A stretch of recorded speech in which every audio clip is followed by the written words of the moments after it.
Okay, folks. So from the previous video, you see me mount and make a capacitor, and then I told you I would read the capacitance of this bank.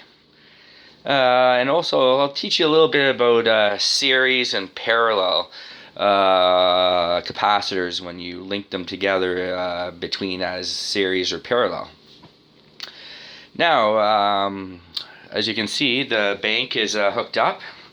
We've got one electrode here at the bottom, my multimeter connected to the post, and then the top connected to the top post here. And you can see the wires go down to the meter. So we'll turn the meter on to capacitance. And as you can see, wow, we got 1.085 microfarads UF. And that's at 4,000 or 5,000 volt range. So that's a very good capacitance at that range of that high voltage. Now I'm going to explain a little bit of capacitance, okay? This bank alone is, like I was telling you, it's close to a microfarad, and those little capacitors there are close to a microfarad. But they get warm compared to those capacitors because they're a higher percentage rating compared to these. So these capacitors do handle more than these. I run the system too long, especially I don't have getting diodes in there to stronger diodes. But I run the system too long with those capacitors here. They overheat. When you link capacitors, okay, parallel and series. Now, let me explain that a little bit. So here are two capacitors I have on the floor. Now that I don't think they're completely balanced, these capacitors. Yeah. So now let's just go as just first to say, if you had two capacitors at the same capacitance, if you linked them in series, the capacitance would be divided. If you put them in parallel, wires going from one end here to this end, to this end, to this end, parallel, you increase the capacitance. So if you had 1 microfarad and you had 1 microfarad and there were 2,000 volts each, you would have 2 microfarads now if they were linked in parallel at 2,000 volts. If you were in series, like I'm going to link right now, I gotta find my jumper wire here. Oh, I got a little jumper wire. I'm gonna stick this capacitors into series. Now they're roughly they're close to the same range. There, one is 1 microfarad, the other one is 0.73.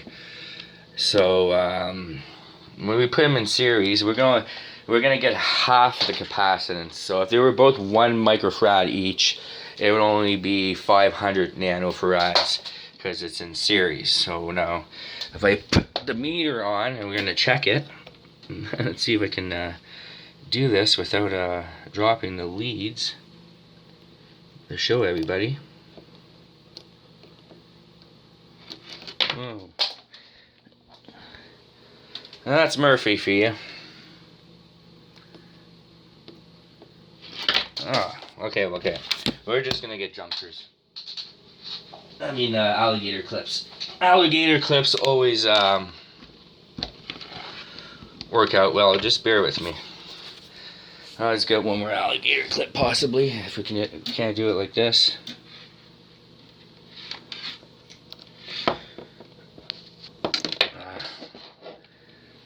Okay. So now, we're going to look at the meter, okay? So, I'm going to take this. You can see one is hooked up. And I'm just going to touch it here. And as you can see, we have 428.6 nanofarads. So the capacitance is split in half. Now, if I just showed you just the one capacitor,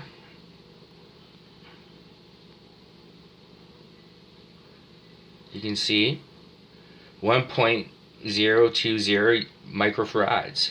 So we have 1 UF, 1 microfarad. Now microfarads work, you got picofarads, nanofarads, microfarads, and so forth, so on. So as you can see, so that's in parallel. That's just the capacitor by itself, but in series, because I have it linked in series, it's split in half. So, like I was just showing you, 420 nanofarads. Now, if you put the bank in parallel,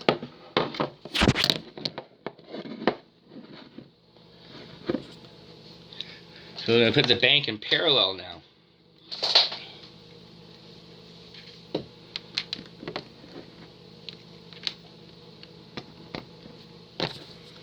Must be a sec there.